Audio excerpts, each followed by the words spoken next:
Cricket. I'm a senior at Northland College. I'm studying ecological restoration and sustainable agriculture. I worked in the food center. I do work in the food center and have for many years now. And I also have put a lot of years working at student publications.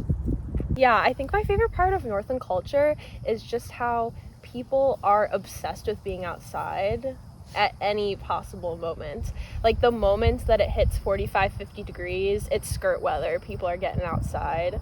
Like I remember it was a year or two ago, like the first kind of like 50, 55 degree day. Some people just said, it seems warm enough to put on swimsuits and do a slip and slide. So they just like brought out a big piece of like slip and slide and covered it with soap and got a hose going, and there were like dozens of people just like slip and sliding right here behind where we're sitting actually, and it was like so magical.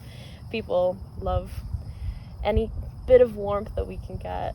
Why do you think Occupons was successful in making change on campus? Yeah, I think it was so successful because it was a moment when students realized the power that they had, that students realized that like they are entitled to a level of autonomy, and realized that like, oh, we're here because we're learning how to enact change, and we are literally through our curriculum being taught like how to make this kind of stuff happen.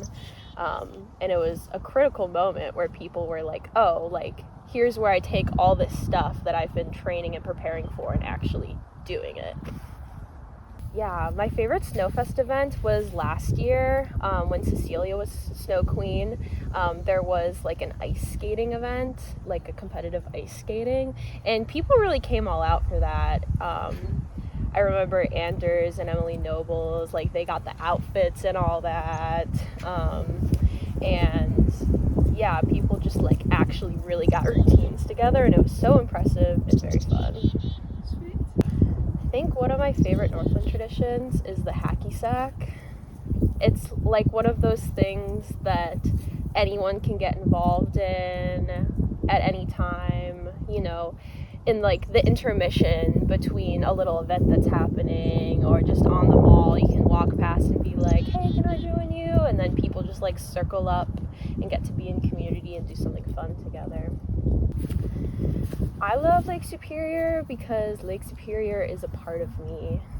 Lake Superior, like quite physically, because when you live here, you drink the water here, and I love getting my artesian well water.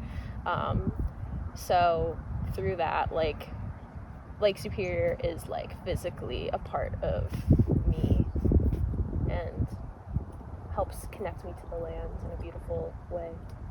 I think like one of the most memorable things I was able to accomplish in my time here at Northland was creating Fool's Brew Kombucha, which was a project that was only able to happen through like the immense support that I got from staff and faculty. It definitely wouldn't have happened without them.